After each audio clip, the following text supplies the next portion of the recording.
The SolarWinds and Exchange breaches remind leaders at agencies the policies that govern cybersecurity across government aren't stopping damaging breaches. Remaking the Federal Information Security Management Act could involve as many as 6 steps. Richard Spires is principal at Richard A. Spires Consulting. He's former Chief Information Officer at the Department of Homeland Security and the Internal Revenue Service. Richard, welcome. Thanks very much for coming on. I want to start with something that you're suggesting in some notes that you sent over. What do we really know and what do we not know about the current state of security across government as an enterprise and across individual agencies? Forget about the policy and forget about compliance. What do we know about how safe things really are? I hate to say it, I'm a negative view. I don't think we know nearly as much as we should, Francis. And that gets to the whole part of why we need to revamp FISMA.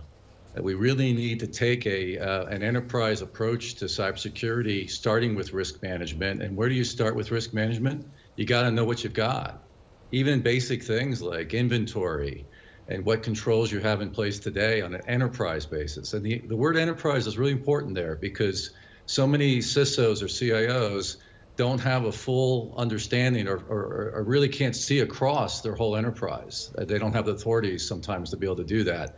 We've got to change that with a new FISMA law. You may remember, I believe it was 2014 or 2015, Richard McKinney was the Chief Information Officer at the Transportation Department at the time. And Richard completed an inventory of the entire network, mapped the entire network at the Transportation Department and knew what devices were on that network.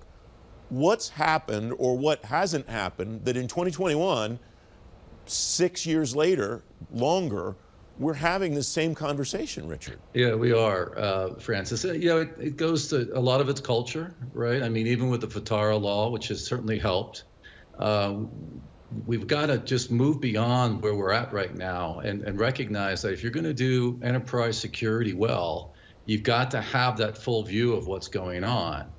But it goes beyond that too. We now need to move beyond that into a model where we're really moving towards a zero trust architecture. I think the SolarWinds attack is just a great example of that. You can't, not only can you not trust the users on your systems, and you've always got to be monitoring that and having a high degree of confidence that they are who they say they are, but now we can't even necessarily trust the suppliers of equipment or software for our systems either. So we've got to go to a zero trust model where you're really looking for anomalous behavior on a continuous basis, on an enterprise basis. And I keep coming back to that theme of enterprise and being able to look across your whole network infrastructure.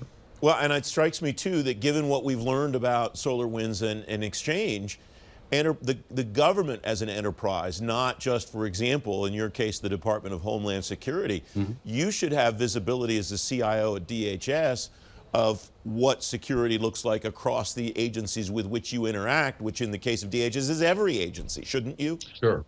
Yeah.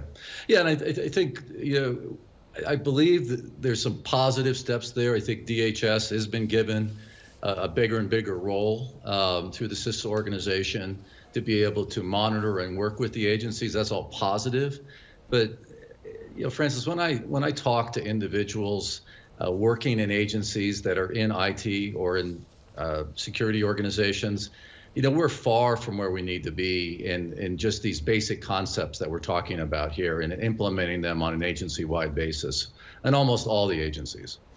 You had, as I mentioned, there are 6 elements of this that you're suggesting: risk analysis and prioritization, good cyber hygiene, zero trust, IT monetization plans, addressing cybersecurity skills challenges, reducing reporting burdens. And you make 2 recommendations for legislation to reform FISMA, to improve it.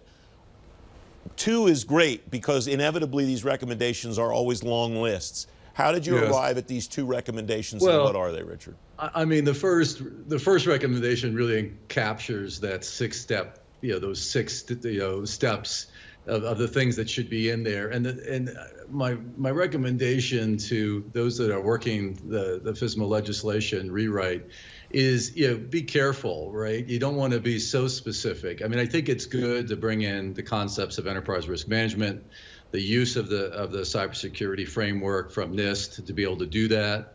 And because that will evolve. I mean, what you want to do is you want to have legislation that will cite other things that will continue to evolve. Zero trust, I think, is a concept we can get into legislation now and should, as an example. So that was my first real recommendation is, don't get hung up so much on the specificity of things that are going to outdate the law very quickly, which is we've had in the problems in the past. The second really is the reporting. I can't tell you, I mean, we've got too many people in government worried about compliance reporting. I'm going to state this very explicitly.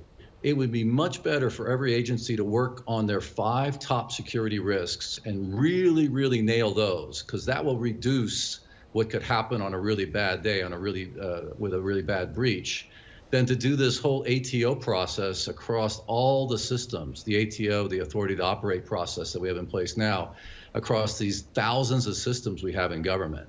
That is not improving our overall cybersecurity posture. Richard, there are always more ideas than there is time to talk about them. Thanks very much for coming on. Happy to do so.